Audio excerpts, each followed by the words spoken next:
it's an amazing project because it delivers in so many ways. It obviously delivers for the salmon, which is, I think, probably my priority, because it's vitally important that we can rebuild salmon stocks in so many rivers, not only because it's an amazing species that we do need to nurture, but also because in many rivers salmon is a very important resource for angling and brings a lot of money to the area, people staying in hotels and the rest of it. Secondly, it's obviously a source of sustainable energy, which is part of our commitment to continue to reduce our reliance on fossil fuels, so that's good news there. Yeah. And of course the canoeists have a facility that they can use, which I'm told maybe the Olympians of the future, yet more Yorkshire Olympians in future Olympic Games could start their careers here. So I think it's great news that everyone's come together, Canals and River Trust, the landowners, the Environment Agency, the canoeists, energy guys, and the department at DEFRA. Do you want to see this replicated elsewhere? I know there was a hint of a warning in there about the availability of funding to make this happen again in the future. Well, yeah, I mean, I think it's all about the way that we subsidise some of these renewable energies, and something that my colleagues in Department of Business and Energy will be looking at closely. And of course, we have had some schemes, such as the one in Northern Ireland with the wood pellet burners, which has been over generously subsidised, and that's been, I think, a bad thing for the whole concept of this sort of thing. So certainly projects like this are the sort of projects that if we can make them viable at a reasonable cost, and I'd like to certainly work with my colleagues in other departments to do so. Excellent. But, if you don't mind, Minister, if I could just ask you about your announcement this week of becoming the Minister at DEFRA. What's your sort of, how are you going to approach this role? Did it come as a surprise to in this position?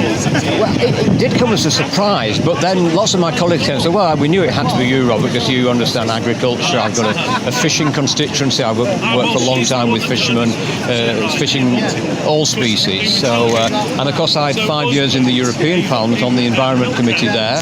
I've just done a year on the Environmental Audit Committee in the Westminster Parliament. We've been looking at things like plastics in the sea, and a lot of issues, the sort of issues are going to come across my desk here. So somebody said I was a round peg in a round hole. I hope that proves to be the case.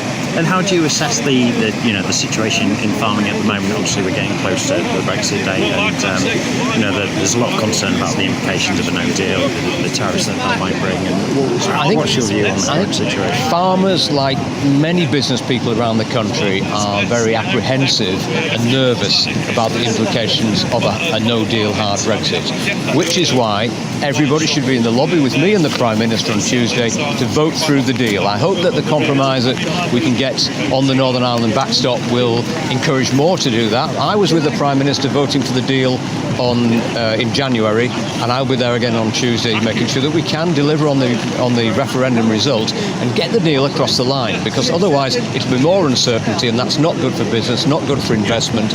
I was at McCain Foods here this morning. They were explaining how companies are stockpiling resource, and that's money that's going into stockpiling which could be used better for investment in the future. So let's end the uncertainty. Let's get the deal across the line on Tuesday night. I'm confident that if the Attorney General can come back with something that will satisfy some of my Brexity colleagues, we can get that deal across the line, and that'll be the best thing for the country, certainly the best thing for the agricultural industry, who are concerned about the prospects of, for example, tariffs on sheep meat and other commodities that we produce. What's your sort of promise to farmers in this new role, and in terms of how you're going to approach the job? Well, I have a degree in agriculture, so they don't need to explain to me how the industry works, but I think they need to explain to me their problems. And of course, there are lots of sectors in the agricultural industry. There's the intensive livestock sector, there's the upland hill sector, there's lots of different types of agriculture that I'm going to learn more about, and hope that we can respond as we develop the way we support farmers in the future once we've left the European Union, to deliver not just a sustainable agricultural industry, but also those public goods, the things that the taxpayers would like to see from farming as well. And I think it's never been a better time to be the Agriculture Minister, with those great opportunities ahead of us. And presumably you're aware of the criticism this week around the U-turn over sheep lamb ageing rules that were going to be implemented this June and have now been put off Obviously, that was something the industry had been calling for a long time. I reckon by introducing these new fixed cut-off date wage alarm, it could save the industry £24 million a year. Were you disappointed by the situation that's unfolded around that this week? I've really not had a chance to look at that. I did speak to Minette Batters early in the week, and she did raise a few issues, but not this particular one. But I'm sure that's one that will certainly cross my desk. One more question, if I may, Minister. Obviously, the department has its rural affairs in the title. There's been criticism in the past about the scope of the department to intervene and help rural communities become more sustainable entities for the future. There's a lot of concern about young people not being able to stay in communities. I know there's other departments that have responsibilities around housing and things, but how do you, as a DEFRA minister, how do you see it as marrying up the two roles of, looking after agriculture and fisheries, but also, benefiting the rural economy? Well, I think all departments have a part to play in this. I mean, for example, in my own constituency, rural housing is a big issue, particularly in the national parks, and I know the department has commissioned Julian Glover to produce a report on how the national parks can deliver for the people that live in the national parks, as well as for the people who visit the national park. So it's certainly something I'll be very much looking forward to getting to grips with, and certainly in my own constituency in Scarborough and Whitby, many of those problems are there. Many of those issues about getting local employment so that farmers' second sons and third sons can still stay in those communities. So it's very important.